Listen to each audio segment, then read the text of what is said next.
Halo, ketemu lagi sama gue Ari. Di video kali ini gue mau berbagi tentang informasi yang menarik banget. Ada sebuah produk yang lu pakai setiap hari, tapi ternyata brandnya ini jarang dikenal.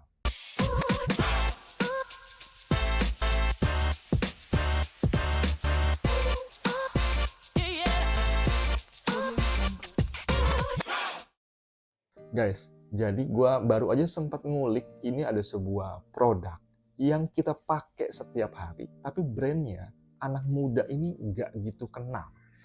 Produknya itu adalah beras. Ini produk yang kita konsumsi setiap hari, tapi separuh anak muda yang gue udah cek nih, ya gue udah lakukan survei, separuhnya itu nggak familiar dengan brand beras. Nah ini jadi sesuatu hal yang menarik ya. Lu kalau mau dagang, ini satu ceruk yang enak banget. Jadi kalau marketnya audiens nih, separuhnya nggak familiar dengan brand. Dan kalaupun familiar, itu nggak engagement banget. Gue bisa masuk di situ. Gue bisa misalkan bikin sebuah brand beras gitu kan. Sebutlah misalkan beras Arianto gitu kan. Terus gue bikin marketing yang heavy, engagement, branding dan sebagainya. Jadi mayoritas anak muda kenal dengan beras ini.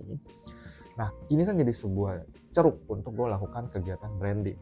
Apakah salesnya itu akan bisa optimal? Ini tanda tanya. Kenapa? Karena secara behavior yang beli beras bukan anak muda.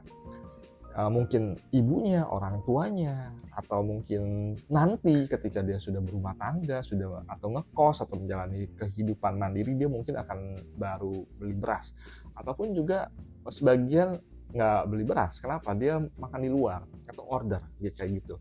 Nah ini juga jadi salesnya belum tentu, tapi bisa jadi future market, ya kan? Bisa juga jadi kita bisa masuk ke dalam industri, misalkan warteg. Jadi warteg brand itu udah terkenal. Warteg pakainya itu, brand beras yang gua build itu. Nah ini sebuah ceruk yang menarik dari hasil analisa gua.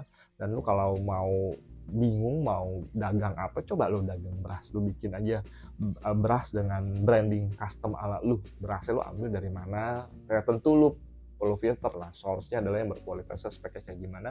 Lu white label, rebranding lagi.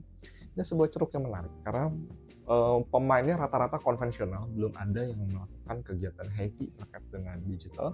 Gue memang belum cari tahu terkait dengan potensial marketnya kalau kita mau masuk industri ini, tapi dari sisi branding ini sebuah ceruk yang keren banget ketika dieksekusi. Dan kalau lu bisa lakukan penetrasi branding yang kekinian, kalau lu lihat branding saat ini untuk beras itu kan konvensional banget ya, cukup jadul gitu. Tapi kalau bisa rebranding dengan packaging, dengan desain, dengan visual yang epic zaman now ala kita nih, mungkin lu bisa stand out. Itu dari gua, semoga bisa jadi inspirasi dan bermanfaat. Sampai jumpa di video berikut.